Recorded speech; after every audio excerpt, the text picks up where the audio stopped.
So you are my 46th drag artist, and so one of the first questions I always ask is for you to feel if you would share a little bit about what your experience was with spirituality or religion as a young person, maybe what you were taught or what just comes to mind when you think about like spirituality as a child. And if you'd like to share maybe a story or some of your experience with that to get us started, that would be great. Okay. Yeah, so I grew up in the LDS church, also known as the Mormon church. That was kind of just like my whole entire spirituality growing up. Like that's the only thing I have really had exposure to.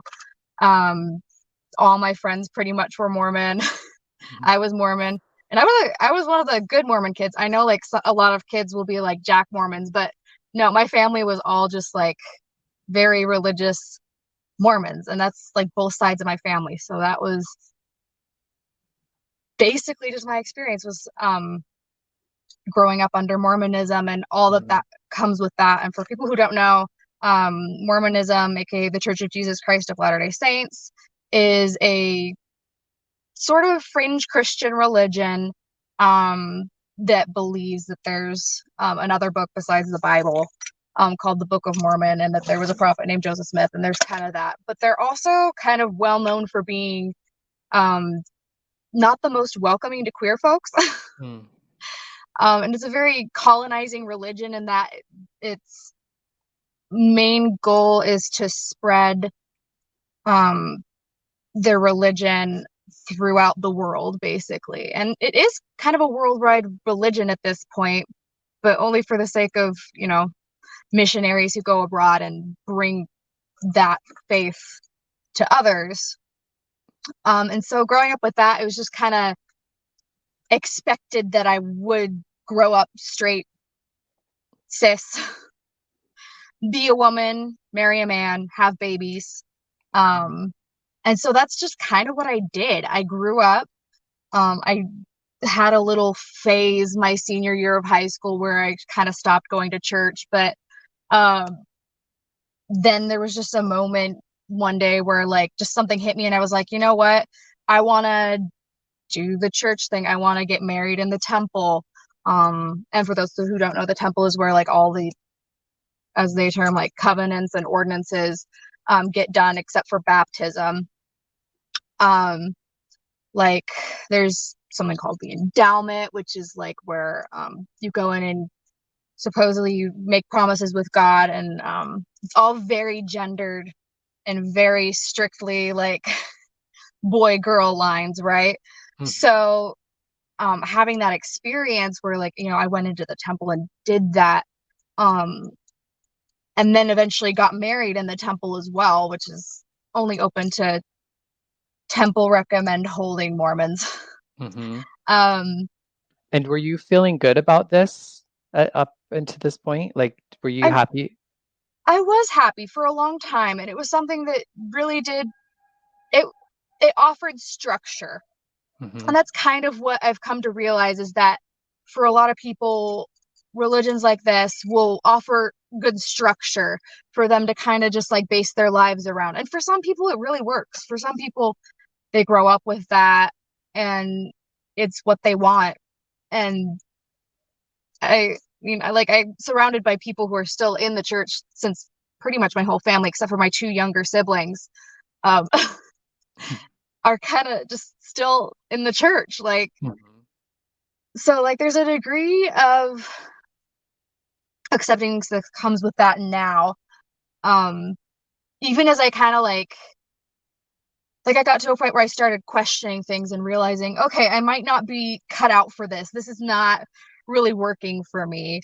Mhm. It doesn't make me happy anymore. I'm a little older and I've got different ideas about the world, and Mhm. I've met more people and had more opportunities to just be an adult and And when did see that? what the world is more about. And as I got exposed to more, queer lines of thinking, quite honestly, I Mhm. became a very progressive Mormon.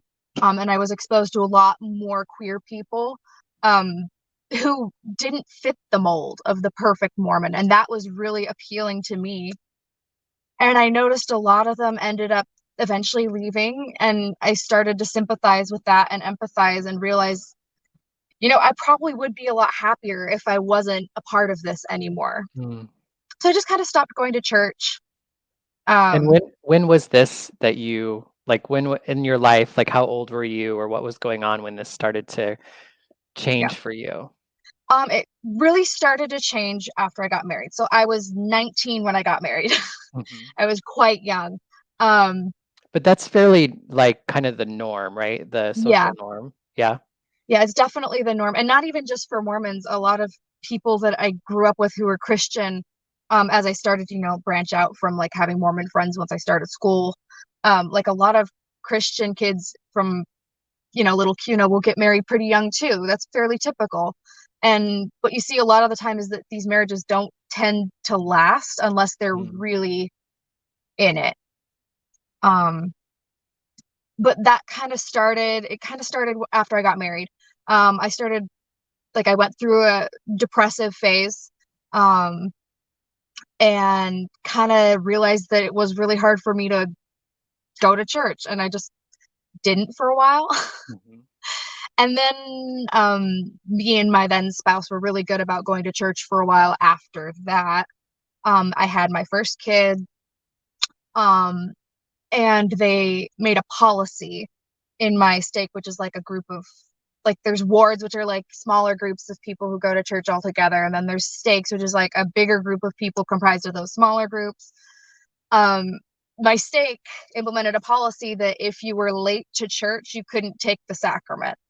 And that was kind of Oh. my first feeling of like exclusion, and kind of starting to recognize some of the cracks in the logic that I had grown up with. And not having access to the sacrament, what did that mean for you? It was kind of a gut punch at first, until I started to kind of realize that I didn't feel like I needed it in order to feel spiritually fulfilled anymore. Like, when you're growing up Mormon, it's kind of like the sacrament is like, it's you renewing your covenants with God. It's an experience where, like, every week you go and you take the sacrament and you're able to be reminded of all the promises you made to God and stuff like that. And like,